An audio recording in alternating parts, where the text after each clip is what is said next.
राजस्थान की आदिवासी राजनीति इन दिनों एक बेहद नाजुक दौरे से गुजर रही है। बाहर से देखने पर यह सिर्फ एक छोटा सा विवाद लगता है, लेकिन दो लोगों के बीच हुई बहस, वायरल वीडियो और सोशल मीडिया पर बहस, ये सब बहुत बड़ी बातचीत है। नमस्कार, आप देख रहे हैं द फैक्ट इंडिया। मैं हूं अंकिता सोनी। अगर आप जरा गौर से देखें तो ये सिर्फ विवाद नहीं है, बल्कि एक बहुत बड़ी सामाजिक और राजनीतिक परीक्षा है। ये एक ऐसा मोड़ है जहां से ये तय होगा कि राजस्थान का आदिवासी समाज एकजुट होकर आगे बढ़ेगा या आपसी झगड़ों में उलझकर पीछे चला जाएगा। पूरा विवाद डूंगरपुर की एक जमीन से शुरू हुआ। हाउसिंग बोर्ड की जमीन पर चल रहे निर्माण कार्य को लेकर यहाँ पर बाप नेता कांतिलाल रोत और मीणा समाज से ताल्लुक रखने वाले अधिकारी दीपक मीणा के बीच बहस हो गई। और फिर जो हुआ वो किसी एक जिले की बात नहीं रही, बल्कि पूरे राजस्थान के आदिवासी समाज में गूंज उठी। बहस का एक वीडियो सोशल मीडिया पर वायरल हुआ। वीडियो में कांतिलाल रोत अधिकारी को दौसा लौट जाने के लिए कह रहे हैं और उनकी भाषा काफी आक्रामक लग रही है। यहाँ से दो पहलू सामने आते हैं। एक तरफ मीणा समाज ने इस बयान को पूरे समुदाय का अपमान मान लिया और गुस्से में आ गए। दूसरी तरफ कांतिलाल रोत ने सफाई दी है कि उन्होंने सिर्फ उस अफसर को टारगेट किया है, पूरे समाज को नहीं। लेकिन सोशल मीडिया पर एक बार कोई चिंगारी अगर भड़क जाए तो वो आगे बनते देर नहीं लगती है, आग बन जाती है।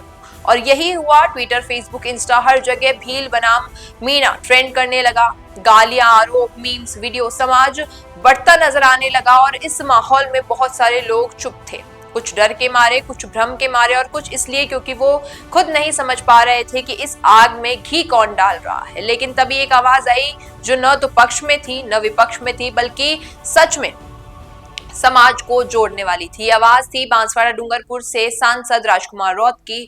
उन्होंने सोशल मीडिया पर एक लंबा चौड़ा पोस्ट लिखा और उस पोस्ट में बहुत से सोचने वाले आदिवासियों के दिल की बात लिखी गई। राजकुमार रौत ने लिखा कि भील और मीणा दोनों ही समाज के एक मजबूत स्तंभ हैं। अगर हम एक ही मूल संस्कृति के लोग हैं, लेकिन आज ऐसा लग रहा है जैसे कोई तीसरी ताकत, कोई साजिश करता हमको आपस में लड़वाने में सफल हो चुकी है। और सबसे बड़ी बात जो उन्होंने कही वो ये थी कि मीणा समाज देश भर के आदिवासियों का बड़ा भाई है। वो पढ़ा लिखा है, सशक्त है, प्रशासनिक पदों पर है, तो उसकी जिम्मेदारी बनती है कि वो मार्गदर्शन करे, न कि गालियों में उलझे।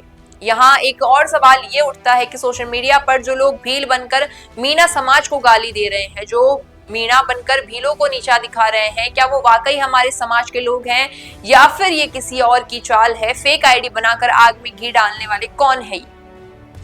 कहीं ऐसा तो नहीं कि हम अपने ही समाज के खिलाफ किसी और की साजिश का हिस्सा बन रहे हैं? और इसी बीच भारत आदिवासी पार्टी में भी हलचल शुरू हो गई है। मीणा समाज से जुड़े कई नेताओं ने पार्टी से इस्तीफा देने की नाराजगी जताई है। विरोध बढ़ने लगा है, नाराजगी बढ़ती नजर आ रही है। लेकिन फिर भी सांसद राजकुमार रौत ने एक और बड़ा खुलासा किया है। उन्होंने कहा है कि बागीतोड़ा विधायक को फंसाना, रामनिवास मीणा और उनके बेटे की साजिश, ये सब बीजेपी की बढ़ती ताकत को रोकने की कोशिश है। मतलब साफ ये है कि ये विवाद सिर्फ दो समुदाय की लड़ाई नहीं है, बल्कि सत्ता की राजनीति का नया मोर्चा है। अब जरा सोचिए, क्या वाकई ये भील बनाम मीणा है या फिर कोई तीसरी ताकत, चाहे वो राजनीतिक हो, प्रशासनिक हो या फिर डिजिटल वॉर रूम में हो, कोई रणनीतिकार, क्या वो हम एक दूसरे से भिड़ाकर खुद की जो गोटी है वो फिट करने की कोशिश कर रहा है? राजकुमार रौत की बातों में सिर्फ भावना नहीं, समझदारी भी है। उन्होंने चेताया है और दिशा दिखाई है कि अगर गाली देने से समाधान निकलता तो जी भर के गाली दे दीजिए, लेकिन समझ लो कि कहीं तुम किसी और के हाथ का खिलौना नहीं बन जाओ। अब सीधी बात ये है दोस्तों, या तो हम इस आग में कूद कर अपनी ही घर को जलाएंगे या फिर होश में आकर समझदारी से इन लोगों को पहचानेंगे, इनकी साजिशों को पहचानेंगे। फैसला अब हमें करना है, क्या हम लड़ेंगे या एकजुट होकर आदिवासी समाज को आगे बढ़ाएंगे? क्योंकि असली जो लड़ाई है बाहर वालों से है, बेरोजगारी से है, विस्थापन से है और शिक्षा और स्वास्थ्य की कमी से है। और इन लड़ाइयों को हम तभी जीत सकते हैं जब भील और मीणा साथ होंगे, एक मंच पर होंगे, एक आवाज में होंगे। तो चलिए इस वीडियो को यही खत्म करते हैं, लेकिन जो आपकी राय है वो नीचे कमेंट सेक्शन में जरूर बताइएगा। आप क्या मानते हैं, सिर्फ ये अफवाह थी और कुछ है या कोई गहरी साजिश है? क्या राजकुमार रौत की बातें आपके दिल को छू गई या फिर आप चाहते हैं कि आदिवासी राजनीति में अब समझदारी से कदम बढ़े? वीडियो अच्छा लगा हो तो इसे लाइक करना, शेयर करना और चैनल द फैक्ट इंडिया को सब्सक्राइब करना न भूलना। धन्यवाद।